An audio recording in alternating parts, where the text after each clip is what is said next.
Last night we posted a video about Cameroon and the things they're dealing with in their country right now. And I've been getting a lot of emails about issues that's happening in Cameroon right now. And I actually have to sift through those emails and see what we could report.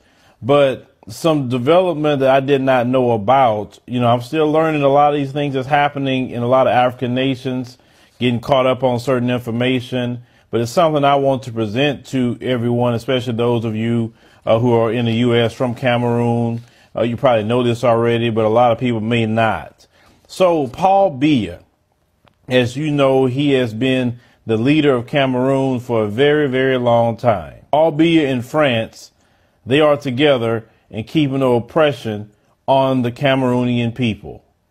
Now, in the midst of that, a lot of these African leaders, not all of them, but a good portion of them, use the funds for themselves, and the people don't have anything. The people have a hard time eating. The people worrying about their economy. The people want jobs.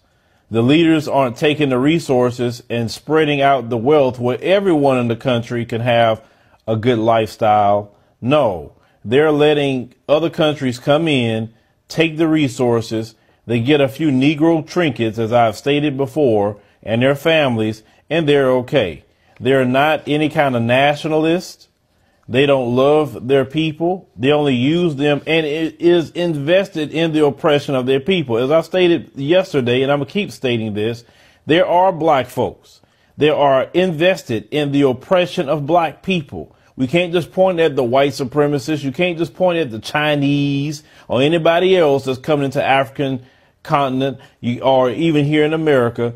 They are heavily invested and paid by these people to keep us down, to not want us to be free and liberated. Because the moment you get free and liberated, guess what? They don't have a job anymore. That should be the ultimate goal. Put them out of work. Don't let them have a job.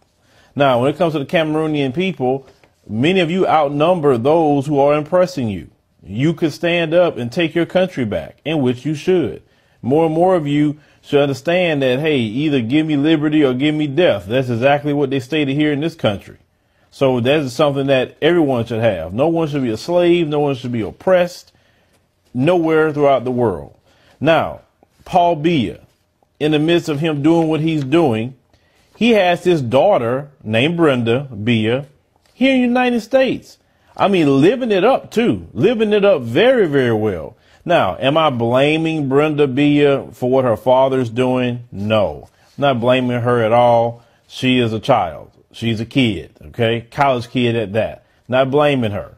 But we have to talk about her father and how he treats his family, okay? So Paul Biya sent his daughter over here to the United States, and she was living in Beverly Hills at the time. So she was staying in Beverly Hills, and she ended up getting a mansion to stay in. So while she's in America living in a mansion, the people don't have any food. The people are going through it over there in Cameroon. OK, so this particular mansion, it costs $26,000 a month to rent. It's a lot of money, isn't it? 26,000 US dollars will go a very, very long way in Cameroon.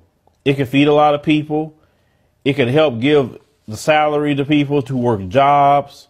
But no, he sent his daughter over here to live it up. There's a lot of black Americans that's not even living like that, okay? But yet she's over here, she's living that way. Now, this was something that was done every single month, okay? Now, she was taking taxi rides, okay? The taxi rides were not your regular Ubers or whatever. She was spending $400 per day on Mercedes-Benz G-Wagons to take her wherever she has to go. Now, on the home, when Paul Biya tried to show up and try to get to rent this home, them folks, you know who they are, they stated, you have to pay me rent up front a whole year. Now, you know good well in America, we don't pay no rent up front for a year, but he paid it up.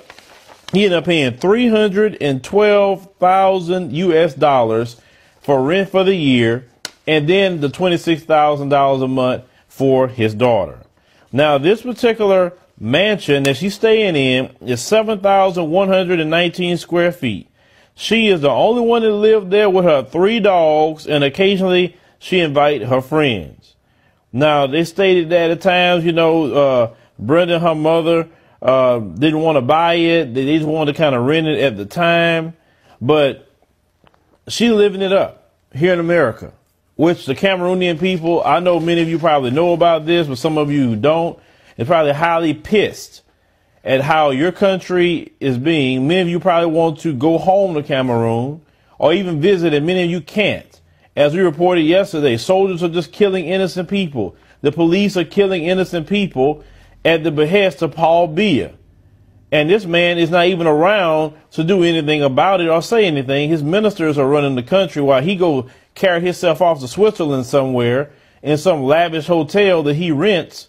He don't even be in the country. So the country can go to chaos. Macron in France could do whatever he want. The French army could do whatever they want in there. And the French is notorious for brutality, the French army, raping, etc.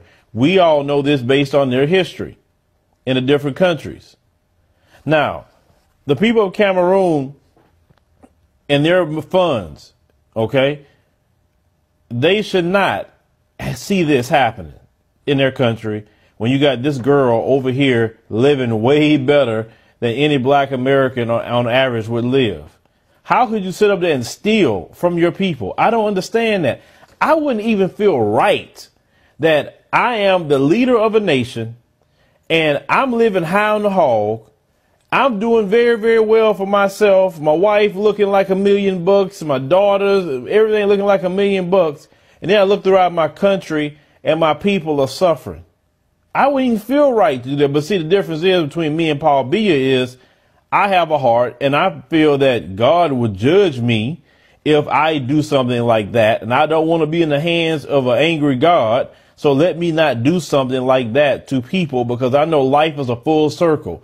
What you do to people, you're going to get back. That is something that could be good or something that could be bad. So I definitely want to do more good so goodness can come back to me, not a bunch of bad things. OK, the people in Cameroon didn't vote on this to happen.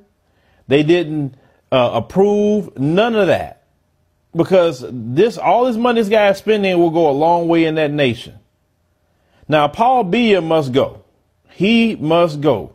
Any collaborator with any colonizer or any turncoat or sellout, they must be identified and they must be cast out. Just as much as we say the same thing here in America within the black community. You have these shills for the Democratic Party. You have these shucking and jiving sellouts. All the ones who are sellouts, all the ones who are invested in keeping their foot on our neck, talking about the colonizer, that keep the foot on our neck as black people, we need to call them out and they need to go. The same response everyone had to Omarosa when she tried to worm her way back to the black community. Omarosa, you go over there. We're not dealing with you. OK, the same thing needs to happen to the rest of them. See, this election cycle, pay close attention to those who are trying to fight against you for wanting a tangible thing, for wanting you to be respected. Pay attention to those people, too, because those people are no different than Paul Biya. If you gave them the kind of power Paul Biya have, they'll be doing the exact same thing to us right here in America. Trust me on that. They have no problem cutting our throat. In black America, just as much Paul Biya has no problem doing the things that he's doing in Cameroon. See, these people have a price. They can be bought and they sell out. And this man, for a long time, have been running that nation, and he's running nothing but into the ground. And his solution to control the people, because he's a failure, he can't do right. He want to kill those who want to say something about, hey, I want my country to be right like everyone else's country throughout the world. But let me know what you think about this particular story with Brenda Biya and how she's over here living like a Hollywood starlet, but yet her people in her country is suffering. They have to leave. Many of them going to Europe because they just trying to get a job. You talk about immigration into Europe. Well, if you guys would actually handle these issues with these, I'm going to say dictators, because some of them are dictators, not presidents, and maybe the people stay in their countries. I mean, it's just that simple. But, you know, a lot of times those are created also by the West. And when I mean the West, I'm talking about the Europeans.